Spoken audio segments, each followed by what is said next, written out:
ओम ओम ओम। श्री बजरंगबली बाबा ने अपने समस्त वानर साथियों से कहा कि तुम यहीं धैर्य रखकर मेरी प्रतीक्षा करो।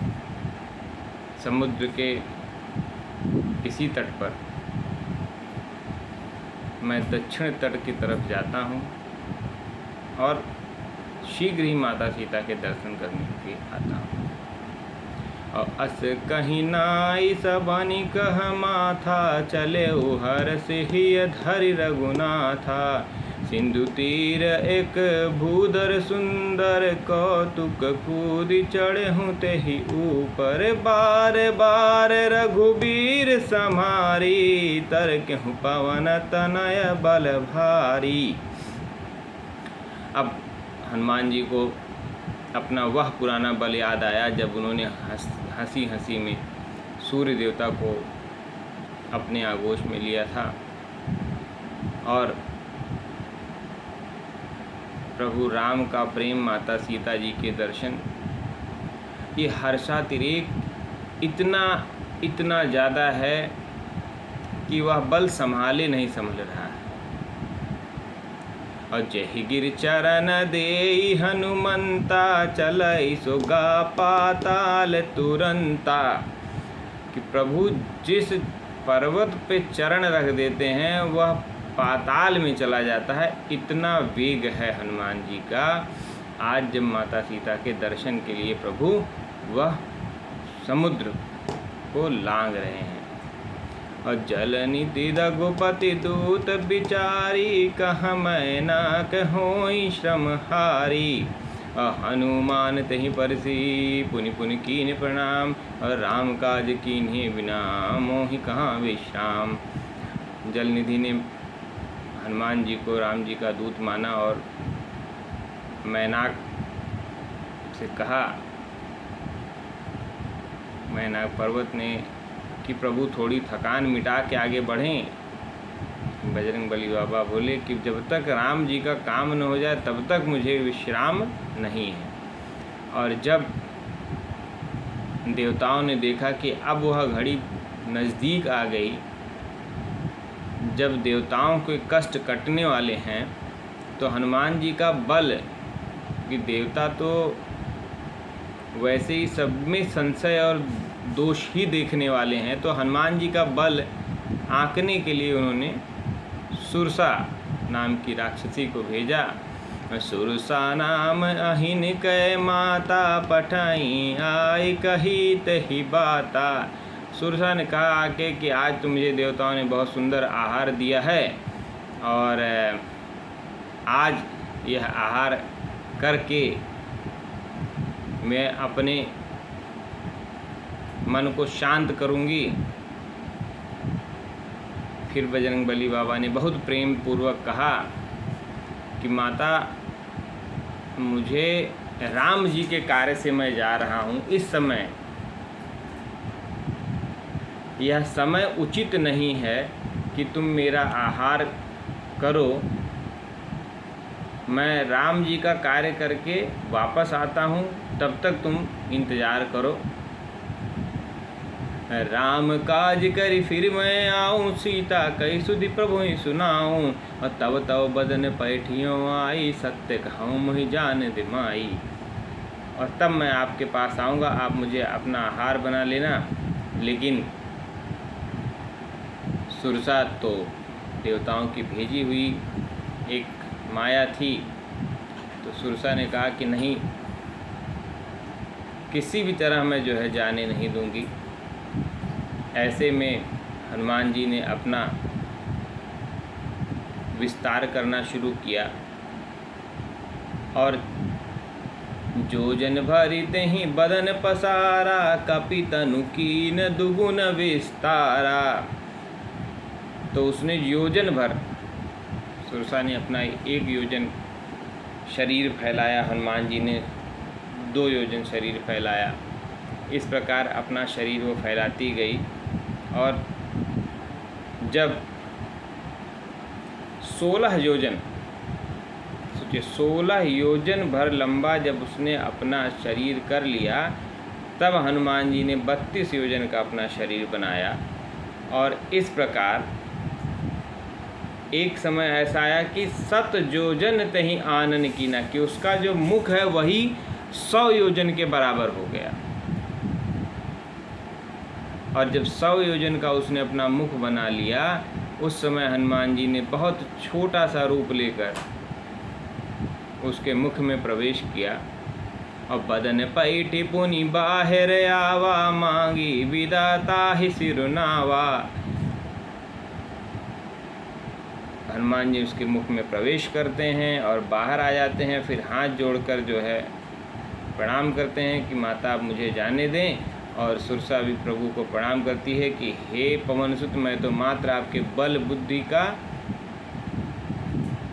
निर्णय करने आई थी कि आप राम काज में सफल होंगे या नहीं, और मुझे पूर्ण यकीन है कि आप राम काज में सफल होके ही रहेंगे। प्रभु आगे बढ़ते हैं तो निश्चर एक सिंधु महरहीं, करी माया नभ के खग गहहीं। समुद्र में एक और राक्षस रहते थे जो परछाई पकड़ के, जो पक्षी ऊपर उड़ते थे उनकी परछाई पकड़ लेता था और उनकी परछाई को पकड़ के उन राक्षसों को खा जाते थे। वही छल उन्होंने हनुमान जी के साथ किया। और सोई छल हनुमान तेहि कीना, तासु कपट कपि तुरत ही चीना। ताहि मारी मारुत सुत बीरा, बारिधि पार गयो मति धीरा।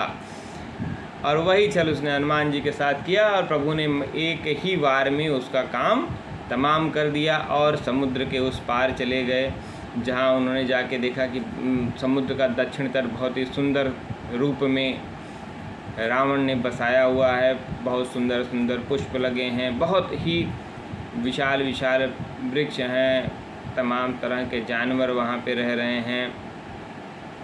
और शैल विशाल देख कक आगे, तापर कूद चढ़ऊँ भय त्यागे। उमन कछु कह कपि कह अधिकाई, प्रभु प्रताप जो काल ही खाई। भगवान शिव कहते हैं कि हे उमा, हे पार्वती, इसमें हनुमान का कोई विशेष बल नहीं है। ये श्री राम जी का जो तप है, जो श्री राम जी का अवलंबन है, उससे हनुमान का बल आज दुगना हो गया है। हनुमान जी देखते हैं किस प्रकार सुंदर स्वर्ण की लंका बनी हुई है, चारों तरफ गाजे बाजे हाथी घोड़े सब तमाम बहुत सुंदर जो है लंका बनी है, जिसका वर्णन नहीं किया जा सकता है। हम भी लंका का वर्णन बहुत नहीं करते हैं, क्योंकि लंका का वर्णन सुन के भी हम क्या करेंगे। यदि सत्य है तो उसका वर्णन करना चाहिए, जहाँ असत्य है उसका वर्णन भी क्या करना। इस प्रकार सब अपनी अपनी गति पा रहे हैं। इस प्रकार चारों तरफ भयानक मुँह वाले राक्षस हैं, चारों तरफ। अब बहुत से रक्षक हैं, सबको हनुमान जी ने देखा और हनुमान जी ने सोचा कि बहुत छोटा सा रूप लेके मैं पुनः लंका में प्रवेश करूंगा और माता सीता को खोज के उनको प्रभु का संदेश सुना के वापस आ जाऊंगा। और रात में भगवान ने इस रूप में मशक समान, मच्छर के समान एक बहुत छोटा सा रूप रखकर भगवान ने लंका में प्रवेश करना चाहा। नाम लंकिनी एक निशिचरी, सो कहाँ चले सि मोहि निंदरी। जानेहु नहीं मरम सठ मोरा, मोर हार लंक कर चोरा। तो वहाँ पे लंकिनी नाम की एक निश्चरी थी जो लंका के द्वार पर रहती थी। अब आप सोचिए रावण की सुरक्षा व्यवस्था कितनी चाक चौबंद थी कि हनुमान जी एक मच्छर के समान, मशक समान छोटा सा रूप रख के लंका के अंदर प्रवेश कर रहे थे और उस पे भी लंकिनी ने देख लिया। यानी लंका के अंदर चिड़िया कौवा तो बहुत दूर की बात है, मच्छर मक्खी भी अगर घुसता था तो वो सुरक्षा व्यवस्था से को क्रॉस करके घुसता था। जब हनुमान जी ने देखा कि अब तो पकड़े गए हैं। तब मुठिका एक ताहि कपि हनि रुधिर बमत धरनी धन मणि। तो हनुमान जी ने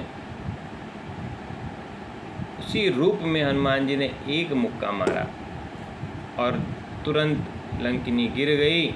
और फिर उसने अपने आप को संभाल के वो उठी और उसने कहा कि जब रावण ही ब्रह्मवर दीना चलति विरंचि कहा मोहि चीना विकल होश तब कपि के मारे तब जाने सुनिश्चर संघारे तत मोर अति पुण्य बहुता देखूं नयन राम कर दूता। लंकिनी ने कहा कि हे तात, मेरा बहुत पुण्य है कि मैंने तुम्हारे दर्शन किए और आज मेरे पुण्य प्रतिफल हुए हैं, क्योंकि मैं तो मात्र एक श्राप के वश लंका की लंकिनी बन के लंका की सेना बन के लंका की सुरक्षा का दायित्व तो अपने ऊपर ली थी।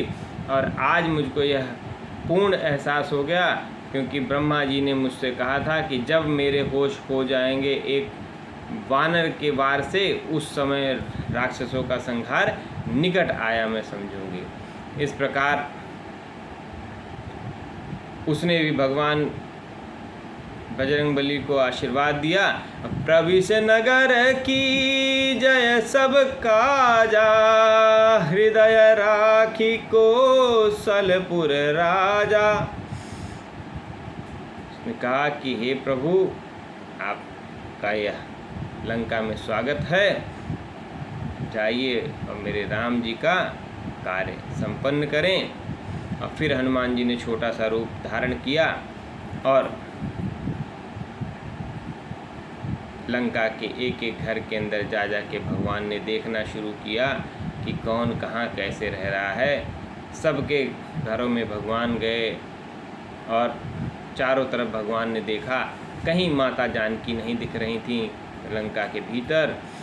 फिर भगवान ने विभीषण जी का घर देखा तो भवन एक पुनि दीख सुहावा हरि मंदिर तहाँ भिन्न बनावा रामायुध अंकित गृह शोभा बरनी न जाय नव तुलसी का वृंद तहाँ देखी हरस कबीराय। अब यहाँ हनुमान जी ने जब लंका में माता तुलसा जी को देखा एक आंगन में और राम नाम अंकित, राम नाम से सुशोभित घर देखा, तो हनुमान जी अचरज में पड़ गए कि लंका में कौन साधु रहने लगा। लंका निश्चर निकर निवासा यहाँ कहाँ सज्जन करी बासा मन महतरक करे कपिलागा तेहि समय विभीषण जागा राम राम तेहि सुमिरन कीना हृदय हरस कपि सज्जन चीन्हा। विभीषण जी ने राम राम करके जब आँख खोली तो हनुमान जी को पूर्ण यकीन हो गया कि हो न हो यह कोई सज्जन ही है। और तुरंत हनुमान जी ब्राह्मण का रूप रखकर विभीषण जी के पास पहुँचे और करि प्रणाम पूछी कुशलाई विप्र कहूँ निज कथा बुझाई कि तुम हरिदासन मह कोई मोरे हृदय प्रीत असी होई कि तुम राम दीन अनुरागी आयहु मोहि करण बड़ भागी। विभीषण जी ने पूछा कि हे ब्राह्मण, लंका में आप कैसे, आप मेरे पुण्यों के प्रताप से तो नहीं चल के मेरे पास आए हैं प्रभु, आप यहाँ कैसे आए हैं। फिर हनुमान जी ने समस्त कथा सुनाई, अपना वास्तविक परिचय दिया। और जब वास्तविक परिचय विभीषण जी ने सुना तो विभीषण जी ने बताया कि मैं किस प्रकार इस लंका में राम नाम को जपते हुए रह रहा हूँ, क्योंकि इसमें राम जी का आश्रय ही है कि मैं लंका में राम नाम लेके जप करके भी जिंदा हूँ, क्योंकि प्रभु के पद में जो प्रीति है वही मुझे जिंदा रखी। बहुत सुंदर मार्मिक बात लिखते हैं गोस्वामी जी। सुनो पवन सित रहन हमारी जिम दसरन महजीत बिहारी जीव बिचारी तात कहूँ मोहि जानी अनाथा करी हैं कृपा भानुकुल नाथा तामस तन कछु साधन नाही प्रीत न पद सरोज मन माही अब वही बाबा रोस हनुमंता बिनु हरि कृपा मिलय नहीं संता जो रघुवीर अनुग्रह कीना तो तुम मोहि दरसा दीना सुनित वचन प्रभु कह रीति करें सदा सेवक पर प्रीति कहूँ कवन मैं परम कुलीना कपि चंचल सबहि विधहीना प्रात लेहि जो नाम हमारा तहि दिन ताहि न मिले आहारा असमय अधम सखा सुन मोह पर रघुवीर और कीन कृपा सुमिर गुण भरे बिलोचन नीर। इस प्रकार विभीषण जी ने कहा कि भाई मैं तो उस नीच कुल में उत्पन्न हुआ हूँ, फिर भी राम जी की कृपा है कि आप जैसे संत को मेरे पास भेज दिया, यह राम जी की कृपा है। फिर हनुमान जी ने कहा कि हे विभीषण जी, राम जी तो ऐसे परम दयालु हैं कि सोचिए हम वानर, जो सुबह वानरों का नाम ले ले उसका भोजन भी उसको मिलना मुश्किल हो जाता है, राम जी ने हमको आश्रय दिया, तो आप तो फिर भी ब्राह्मण हैं और राम जी का काम कर रहे हैं। इस प्रकार प्रभु परम दयालु हैं और सबके हितकारी हैं। जो प्रभु के आश्रय रहता है प्रभु उसके हितकारी हैं। अपुनि सब कथा विभीषण कहीं जहीं विधि जनक सुता तह रही तब हनुमंत कहा सुन भाता देखी चाहूँ जानकी माता जुगत विभीषण सकल सुनाई चलूँ पवन सुत विदा कराई। इस प्रकार विभीषण जी ने हनुमान जी को समस्त कथा बताई, किस प्रकार माता सीता वहाँ आई, किस प्रकार माता सीता कहाँ रह रही हैं, और उनसे समस्त कथानक सुन के उनसे अनुमति लेके हनुमान जी अशोक वाटिका की तरफ चल पड़े। तब तक के लिए जय श्री सीताराम।